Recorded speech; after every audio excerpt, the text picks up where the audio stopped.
So I'm sitting having my weekly lunch with a good friend of mine, Matt, and he just says, "So, what are you reviewing next?" And I said, "Zodiac, David Fincher's Zodiac." And then Matt says, Zodiac. I don't think I remember that one." And I said, "Matt, that's the exact reason why I'm reviewing this movie."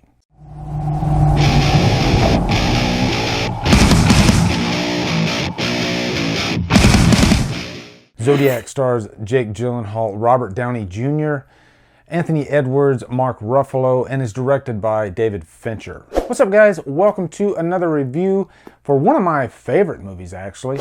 And it just so happens that this is a patron-requested review. One of my Patreon patrons, one of the newest ones actually, Grant Steele, he requested that I review Zodiac. And I thought it's interesting that you asked me to review this movie because Zodiac happens to be one of my all-time favorite films. And I've also been planning on reviewing this movie for quite a while. I'm a massive Fincher fanboy. He is in my top 3, maybe top 2 favorite directors of all time. And before I get into this review, first off, this will be a spoiler review, so if you haven't seen this movie, you might not want to watch this review. Also, Grant Steele, definitely check out his Instagram page. I will put a link right here for his Instagram. And Grant, I really appreciate your patronage, good sir. I enjoy doing patron requested reviews. I like giving back to my patrons. And also, I love supporting our police officers. They put themselves in harm's way every day for our safety. And to me, that's like the ultimate sacrifice. A lot of times when I was in the military, I would get, "Thank you for your service." And sometimes it would be police officers that would say that. And then I would say, no, thank you for your service. And a good friend of mine actually sent me this t-shirt from the Police Department of New York, which is an honor. It's an honor to wear this shirt. So anyway, on to the review. So quick plot synopsis. Zodiac is about the Zodiac Killer. This was a series of killings that happened in the late 60s, and the case went unsolved. And so this movie is a true life account of the events that happened throughout that. This is not your traditional serial killer movie. A lot of serial killer movies, they play out like slasher movies. They pick off victims one by one and then they're caught in the end and that's it. This is not that at all. There are victims in this movie, and there are a few scenes of how those atrocities played out, but you don't go into this movie expecting, like a slasher movie, for lack of a better term. This is more about what the key players behind the scenes had to go through to try to solve this case. And when you're dealing with something like this, and a case that's as highly publicized like the Zodiac Killer, still to this day, this case gets talked about, then you want somebody who really pays attention to detail. And there is no director in my mind that is more of a detail-oriented director than David Fincher. That is one of the reasons why he is one of my favorite directors. I've heard stories behind the scenes where he is one of those directors that will do 100 takes easily because he's just so obsessed with getting it right. And it being, a scene playing out exactly like he wants, or a performance exactly like he wants, whatever. He's just that type of director. And also, Fincher has been quoted as stating that there is only one way an actor should deliver a performance, the right way. And, some directors, they like to get a bunch of different takes thinking there's options.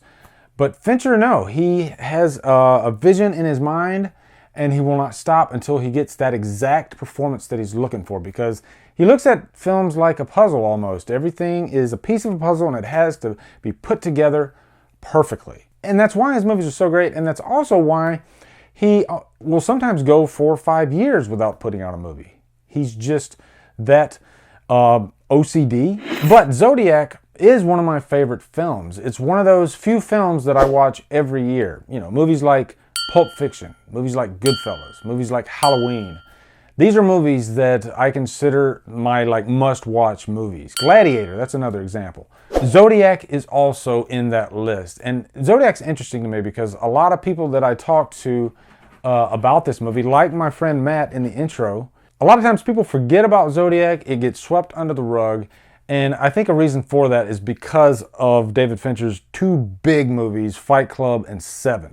Every movie that he does is critically acclaimed. Don't get me wrong. But I don't hear the movie Zodiac mentioned as much as some of his other movies. But when I do hear it mentioned, I always hear, praise for it. Like, oh yeah, Zodiac, that's fantastic. Well, Zodiac happens to be my favorite Fincher film. So I'm glad that Grant requested this review.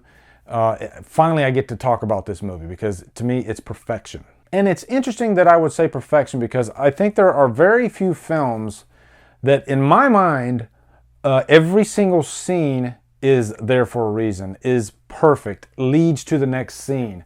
There is no filler. Zodiac is that movie to me. And this is at least 2.5-hour movie, the director's cut. Every scene in this movie has a purpose. There is not a dull spot, at least for me, when watching this. Now, having said that, you have to go into this with the mindset of what type of film this is. If you're going into this movie for the first time thinking it's going to be a high-paced action type of film, it's not that at all. If anything, it's educational.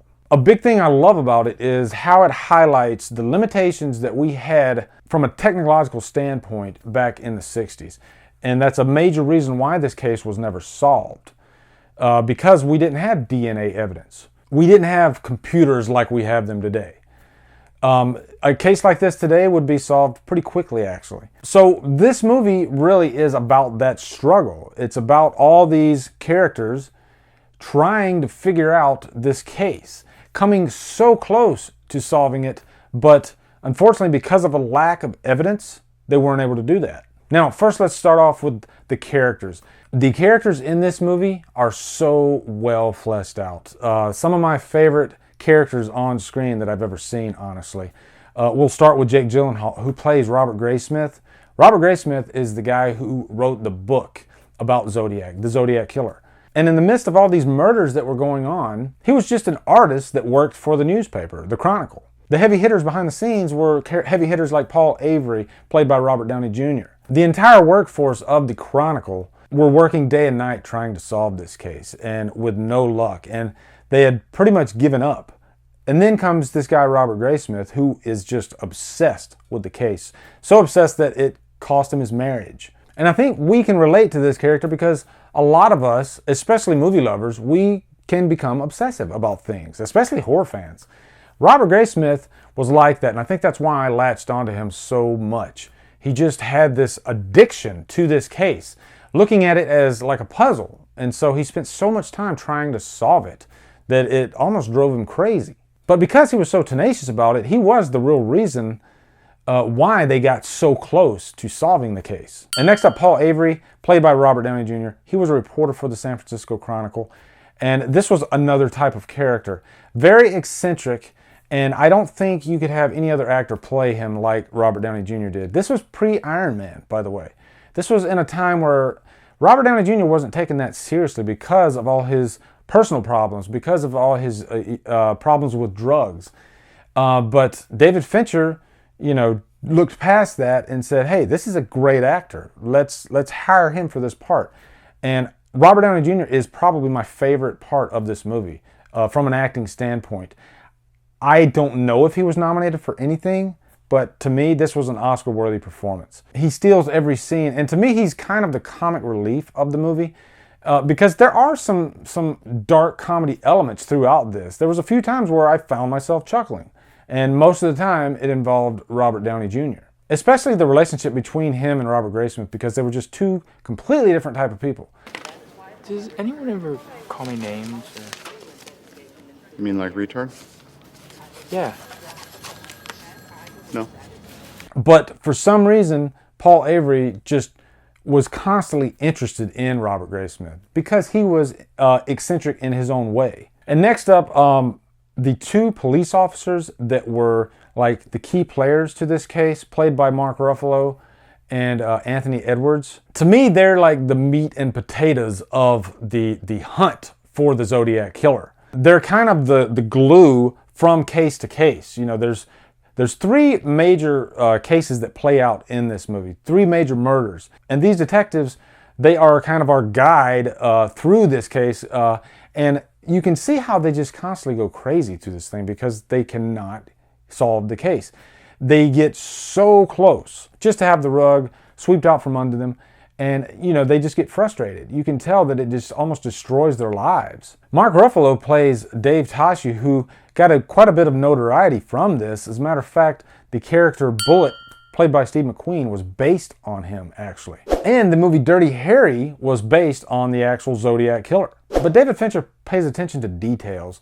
As far as like the eating habits of these two characters, Detective Toschi is addicted to animal crackers, and his partner, William Armstrong, played by Anthony Edwards, is constantly at the ready with the animal crackers. And I like nice little details like that throughout. And then I have to talk about John Carroll Lynch, who played Robert Lee Allen. Robert Lee Allen was the main suspect for the Zodiac killer. And if you watch this movie, you might come to your own conclusion that, yeah, I think he did it. And I personally do think he did it. But John Carroll Lynch gives a really chilling performance without pushing it too far. A lot of times when we see characters that play, you know, serial killers, they kind of go to the obvious direction with it, whereas John Carroll Lynch plays it like a normal guy, but adds these little nuances here and there that kind of tip you off like, oh yeah, he's completely insane. I look forward to the day when police officers are no longer referred to as pigs. And he's another one of those actors that every scene that he was in, I was just completely sucked in by this character. I was glued. I wanted to know more about him. John Carroll Lynch does such a phenomenal job, and it's just so subtle, but it works so well. And I love actors that do that. They don't like try to jump off the cliff. They kind of hang back and just wait for those little small moments to really shine. And I think that works better. It's a good approach, actually. Next up, let's talk about the murders. This movie opens up with one of the murders. It opens up with this young couple, this young guy and this young lady. She's actually married and she's cheating on her husband with this guy, and they go out to this makeout point, and then the Zodiac killer pulls behind them. And this scene just really sets up the tone of how the violence is going to be handled in this movie. It's not handled like a straight up horror movie. It's more kind of documentarian than anything. It feels real. It's almost like watching one of those forensic television episodes when you see real footage or you see real photos of murder victims. That's what it felt like. And it really sends a chill down your spine. And one thing worth noting is that the crime scenes in this movie were with actual living victims. Fincher chose not to use any of the crimes that involved victims that were deceased, just to make the film more accurate. But the scene that really just got under my skin and that was just so profound was the couple by the lake, when they're just sitting and just having a nice time. And the way this scene plays out is perfect because there's really no score to it. It's just really quiet. It seems like, you know, nothing's really happening. The Zodiac killer approaches the couple, and the guy talks to him just like he's talking to a normal person. They don't really take him seriously. We almost don't take him seriously because of the way the scene is directed. So when the violence does happen, it's just a shock to the system. It's completely abrupt, and it is just startling. It really is, especially when you hear the cries from the woman. Just thinking about it right now just gives me the chills. So I think thematically, Zodiac really is about how one person can just completely shake the foundations of the lives of so many people. That's what the Zodiac killer did. As you watch everything unfold throughout this movie, you realize that these people come out the other end completely changed and not for the good. And David Fincher captures that, I mean, with perfection. And I think why I constantly find myself going back to this film is because I'm just so interested in the case itself. And David Fincher was the perfect director to tell that story. And he tells it in a way that I just constantly keep coming back for more. And it's one of those movies that I watch every single year. And that's why I have to give Zodiac a unicorn. And I think this might be my third unicorn that I've ever given. So this is a big day. And this was a patron requested review. So good on you, Grant Steele. So anyway, guys, what are your thoughts on Zodiac?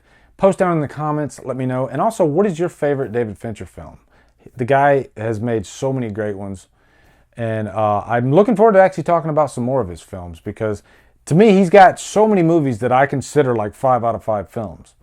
But Zodiac just happens to be my favorite. It's the one that I watch the most. Anyway, guys, also be sure to come over to Killer Flicks, where we talk horror all day and every day. And on Fridays, we do Few for Our Fridays. Also, check out the Killer Flicks tag. Right now, I think we have 16 YouTubers and regular people that have done the Killer Flicks tag. And that's badass.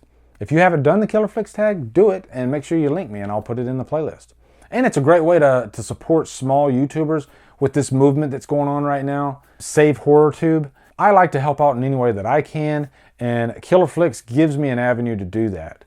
You know, we have a lot of smaller YouTubers in there, and so the Killer Flicks tag is a nice way to support that because they can record their tag and then I can put it in the playlist, and then when people come to the playlist, they'll see all these small YouTubers. So it's kind of awesome. Also, speaking of Killer Flicks tag, I have to throw a quick promo to my good friend Stephen Arthur, who sent me quite a few awesome horror movies. He literally just started his YouTube channel, or just started, you know, talking about movies on camera. And we kind of pushed him in Killer Flicks to do the Killer Flicks tag. And the guy is like a natural. He did the whole thing in one take. So I will post a link right here to his channel.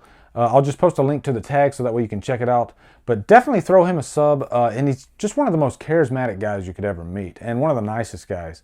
So Stephen Arthur, check him out. Also, follow me at Drumdums on Facebook, Twitter, Instagram, Letterboxd, and now Stardust. If you like what I'm doing, hit that subscribe button. I'd really appreciate it. Anyway, guys, thank you so much for watching. Have a great day, and Drumdum out.